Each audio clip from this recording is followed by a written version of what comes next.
Assalamualaikum warahmatullahi wabarakatuh. Kami dari kelompok 4 ingin mempresentasikan materi tentang High Performance Computing atau HPC. Di sini anggota kelompoknya ada Firda Amalia, ada Aziza Dulestari, dan juga Windini. Selanjutnya, apa itu HPC? High Performance Computing atau HPC adalah praktik menggabungkan daya komputasi dari banyak komputer atau cluster komputer untuk memecahkan masalah besar dalam sains, teknik, atau bisnis. Selanjutnya, terminologi terkait yaitu ada 4. Yang pertama, superkomputer, yaitu sistem komputasi terbesar dan tercepat di dunia. Yang kedua, komputasi paralel, yaitu banyak komputasi yang dilakukan secara bersamaan. Biasanya dihitung pada cluster komputer. Yang ketiga, cluster komputer, yaitu kumpulan node yang saling terhubung. Yang keempat, komputasi awan atau cloud computing, yaitu layanan berbasis internet dengan resource elastis. Selanjutnya, tujuan HPC. Yang pertama, mempercepat eksekusi program komputer. Yang kedua, mengurangi waktu pemrosesan data. Dan yang ketiga, meningkatkan efisiensi dalam riset dan industri. Selanjutnya, ada mengapa HPC dibutuhkan. Yang pertama yaitu komputer biasanya PC atau laptop tidak sanggup memprosesnya. Dan yang kedua, butuh waktu lama jika dijalankan secara serial. Dan yang ketiga, akurasi dan ketepatan waktu menjadi sangat penting, misalnya dalam prediksi cuaca, simulasi krisis keuangan, atau penelitian penyakit. Selanjutnya, cara kerja HPC. HPC bekerja dengan komputasi paralel, yaitu membagi satu tugas besar menjadi banyak tugas kecil. Yang kedua, mendistribusikan tugas-tugas ke banyak core atau node. Yang ketiga, menyelesaikan semua tugas secara bersamaan atau simultan. Selanjutnya akan dijelaskan oleh Firda. Selanjutnya ada struktur data. Struktur data yang pertama, cluster, kumpulan banyak komputer atau node. Rak, lemari untuk menyimpan sekelompok node. Node, komputer dengan prosesor, memori, hard disk, dan lain-lain. Soket atau prosesor. Satu prosesor multicore, inti pemroses, satu unit pemrosesan yang sebenarnya. Skalar jaringan, sistem penyimpanan, sistem satu daya, dan sistem pendingin.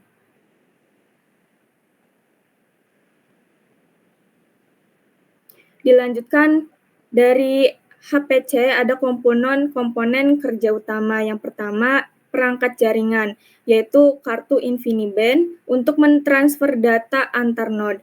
Kedua, CPU, proses multi-inti Xeon untuk melaksanakan instruksi program. Ketiga, memori, penyimpanan cepat dan sementara untuk menyimpan data agar dapat segera digunakan. Yang keempat, hard disk, penyimpanan lambat dan permanen untuk menyimpan data secara permanen.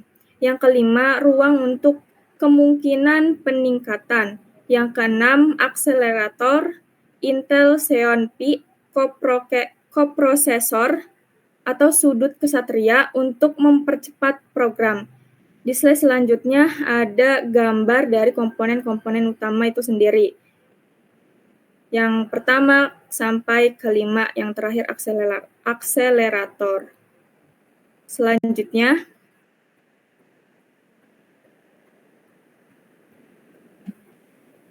akselerator sendiri bisa dilihat dari pertama GPU NVIDIA atau Tesla P100,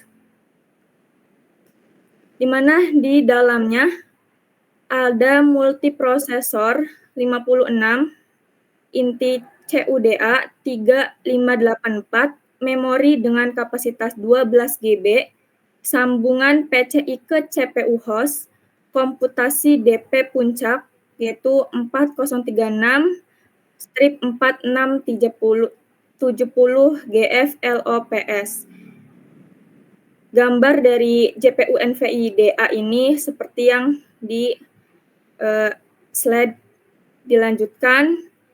Prosesor Intel Xeon PMIC, yaitu Knight Landing, di mana di dalamnya ada inti, yaitu 68, UTAS 272, dengan frekuensi 1,4 GHz, 2 FPU 512 bit, memori dengan 16 GB MCDRAM, plus RAM eksternal, di host sendiri, dan komputasi DP puncak 3046 GFLOPS.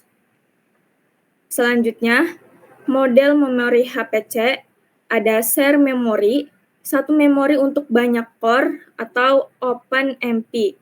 Distribute memory, tiap node mempunyai memori sendiri, atau MPI.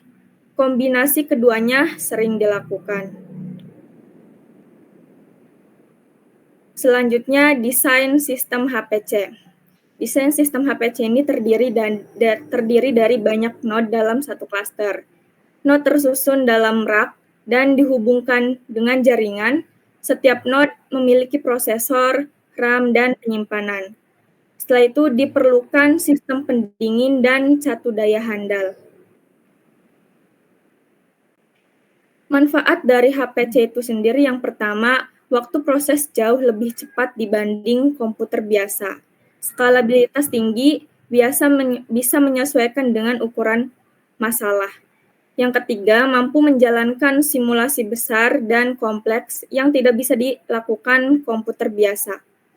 Dan yang terakhir, memungkinkan kolaborasi riset lintas universitas dan negara.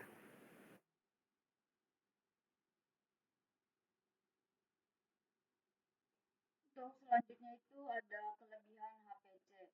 Yang pertama, memori terlalu besar hingga terabyte. Kemudian yang kedua, penyimpanan besar hingga petabyte. Yang ketiga, bandwidth tinggi. Yang keempat, sistem operasi stabil, Linux dan Unix. Yang terakhir itu ada akses ke banyak perangkat lunak, ilmiah dan profesional. Next. Selanjutnya itu ada aplikasi bidang ilmu. Yang pertama, fisika dan astrofisika, di mana dimulai dari simulasi partikel dan galaksi. Yang kedua ada geofisika dan cuaca. Di sini ada model gempa bumi sama perkiraan cuaca. Yang ketiga ada teknik dan fluida untuk simulasi desain pesawat. Yang ketiga ada kimia dan material. Di sini untuk reaksi molekul, desain materi baru. Yang kelima ada biologi dan bioinformatika, yang dimana digunakan untuk simulasi protein dan pemetaan DNA. Yang keenam ada AI dan data science untuk pelatihan model deep learning. Yang terakhir itu yang ketujuh ada ilmu sosial, yang dimana digunakan untuk prediksi ekonomi. Next. Selanjutnya itu ada lingkungan HPC, yang dimana pertama itu ada sistem operasi Linux. Di sini bisa menggunakan Red Hat atau CentOS, Ubuntu, dan lain-lain. Unix. Untuk login, SSH, GSI SSH. Yang ketiga ada transfer file, FTP aman, FTP, dan FTP jaringan Globus. Yang keempat, penjadwalan pekerjaan, seluruh PBS, SGE, load lever. Yang kelima ada manajemen perangkat lunak tentang modul. Kemudian selanjutnya ada compiler, ada Intel, JNU, PGI.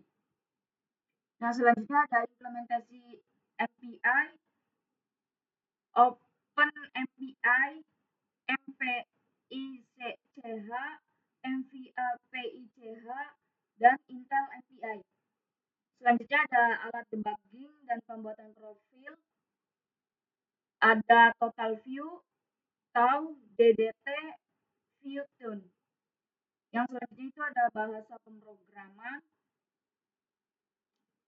ada C, C++, Fortran, Python, Perl, R, MATLAB, Julia. Sekian dari kelompok 4, kurang-kurangnya mohon maaf. Wassalamualaikum warahmatullahi wabarakatuh.